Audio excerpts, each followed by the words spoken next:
to the noise. My name is Melody, and we're here in beautiful West Seattle. Thanks to bands like Pearl Jam, Nirvana, and Soundgarden, Seattle music is known all over the world. But with the city's all-age club restrictions, many local fans can't even watch their favorite bands play. Now people just like you are fighting the city ordinances, trying to keep the music playing loud. Keith Rhoades has our story.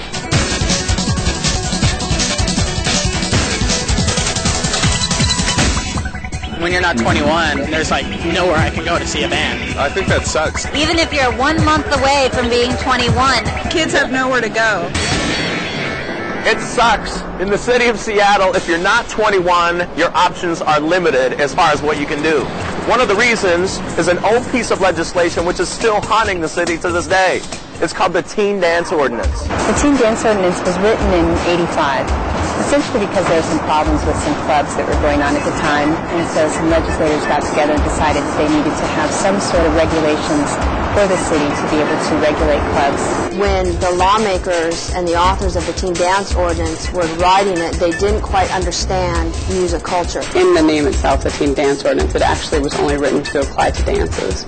But the problem is it does not define the difference between a live music event and a dance. And so it's been used loosely to regulate any event, basically.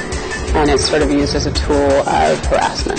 It's not very hospitable for people to put on all-ages shows in Seattle, and I think that's very bad. I think that the city should be encouraging youth involvement and youth programs, and music is one of the best ones. I think if you can be drafted when you're 18, you ought to be able to see some live music.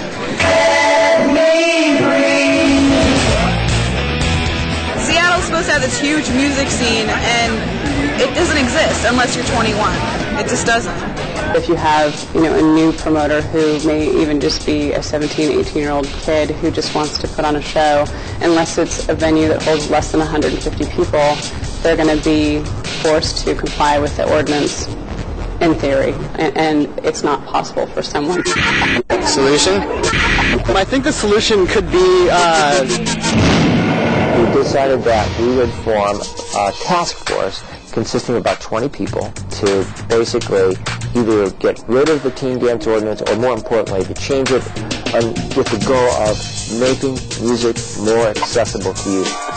The Music and Youth Task Force is a collective of people that includes a police officer, a firefighter, a couple of all-ages promoters, a band manager, the executive director of Jam Pact, and a few other representatives, including people from the city's legal department and the mayor's office, working together to figure out how to be more proactive in providing music events and arts events for young people in the city.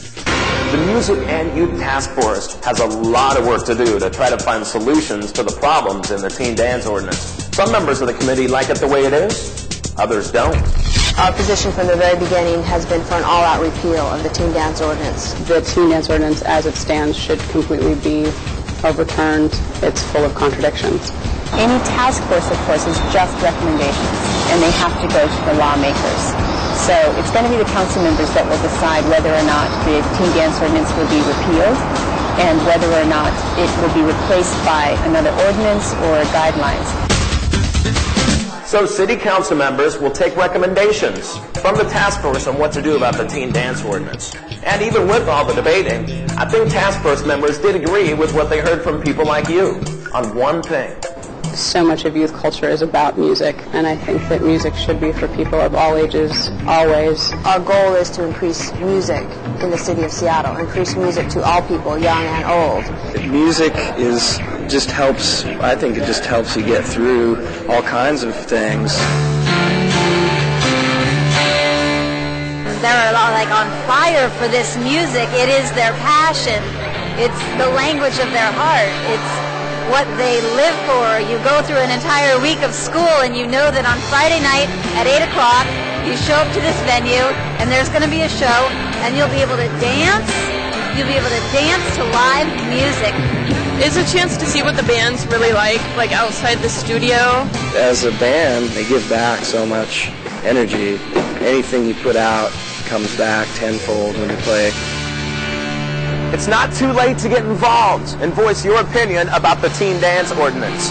The Music and Youth Task Force is there for you, and they're listening.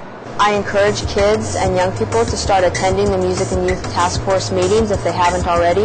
They are open to the public. People can also come and talk to their council members themselves, either writing a letter or sending emails. I think that people should get up off the couch, stop watching so much TV, and get out there and make a difference. Less all ages shows, less freedom. You can't do this, you can't do that, and there's just a point where you have to say, no, screw that, I'm going to fight back. You're not going to pass this law, you old person. Music and kids go hand in hand, and that's the way it's always been. It's just really important that that relationship just continue. To find out more about how you can get involved, you can visit our website at ktwbtv.com. Just follow the links to the noise.